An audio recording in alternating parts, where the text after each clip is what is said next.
शिक्षा मंत्री होते थे, उनके समय में विभिन्न मंत्रालय के जो मंत्री होते थे वे सब के सब योग्य होते थे, पढ़े लिखे होते थे और अस्थायी होते थे, लंबे समय के लिए। आज की तरह नहीं कि आज किसी को मंत्री बना दिया गया, कल व्यक्तिगत खुन्नस हुई अगर नेतृत्व को तो उसे हटाकर दूसरे को बना दिया गया।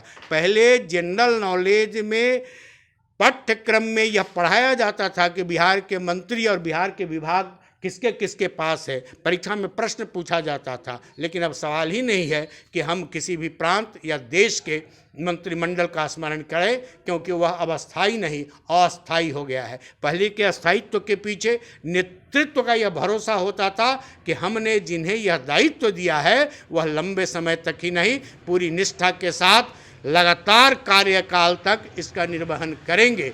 इसीलिए आज भी श्री बाबू के समय के शिक्षा मंत्री को लोग जानते हैं और उनके समय में जो सांस्कृतिक गतिविधियों का केंद्र बना, जो शिक्षण संस्थान खोले गए, आज भी सांस्कृतिक गतिविधियों के केंद्र उनके समय जो खोला गया उसका ठीक से वर्तमान सरकार देखभाल करने में सक्षम नहीं है। जो विश्वविद्यालय खोले गए उस विद्यालयों में और सब कुछ है, पठन पाठन की स्थिति नहीं है, नैतिकता से लोग कट गए हैं, अभिभावक से कट गए हैं और दिशाहीन शिक्षा पद्धति न जाने हमें कहाँ ले जाएगी। जबकि वे एक पढ़े लिखे थे, इसलिए समझते थे कि शिक्षा से संस्कार का निर्माण होता है, शिक्षा और संस्कार की संयुक्ति से संस्कृति का निर्माण होता है। और जब यह तीनों होता है जिस देश में, जिस समाज में, तो वह सुदृढ़ होता है, स्वर्णिम होता है। हम परंपरा की भी रक्षा करते हैं, वर्तमान का भी सम्मान करते हैं और आने वाली पीढ़ियां गुमराह नहीं होती है। यह दूरदर्शिता डॉक्टर श्री कृष्ण जी के व्यक्तित्व में थी।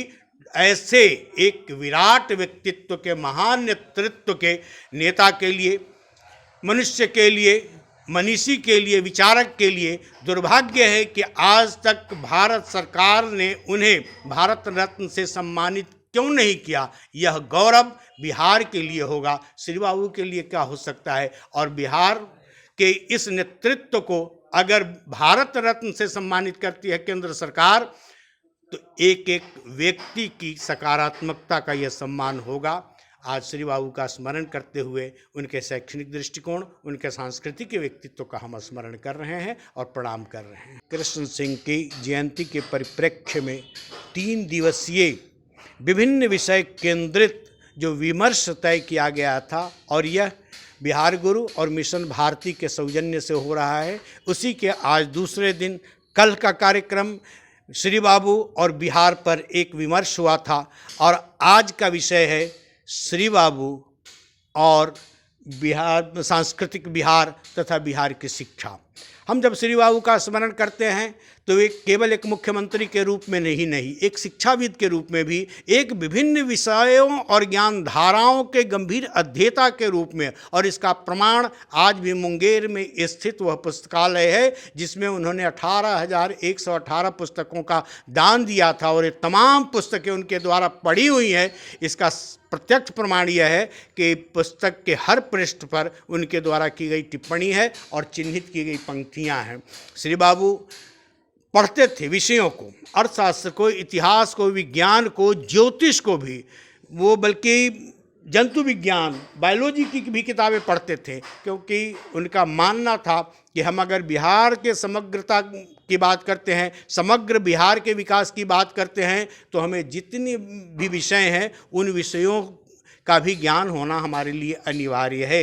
इसका यह प्रमाण कि तब अखंड बिहार जिसके वे मुख्यमंत्री थी, झारखंड नहीं था, और उनके दल के लोगों ने और साथ ही साथ केंद्र ने भी उन पर दबाव डाला था कि टाटा को आप बिहार सरकार अपने अधीन कर ले।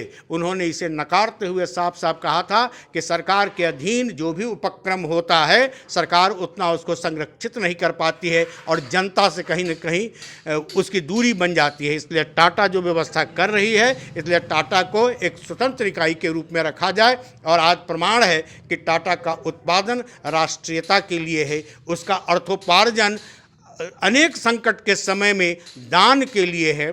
ऐसे दूरदर्शी नेता जिन्होंने जमींदारी प्रथा का उन्मूलन किया, जिन्होंने दलित के साथ बैद्यनाथ धाम के मंदिर में प्रवेश किया, इतना ही नहीं उस समय की शैक्षणिक पद्धति को जब हम देखते हैं, और इसका यह एक प्रमाण सबसे बड़ा है कि डॉक्टर श्री कृष्ण सिंह के व्यक्तित्व और कृतित्व पर जब अभिनंदन ग्रंथ निकालने की बात आई तो राष्ट्र कवि रामधारी सिंह दिनकर के संपादन में पहला अभिनंदन ग्रंथ आया था। एक कवि किसी राजनेता से प्रभावित होता है, इसका अर्थ है कि उसके भीतर मूल्य के प्रति चिंता है, उसके भीतर मनुष्यता है, उसके भीतर लबालब संवेदनशीलता है।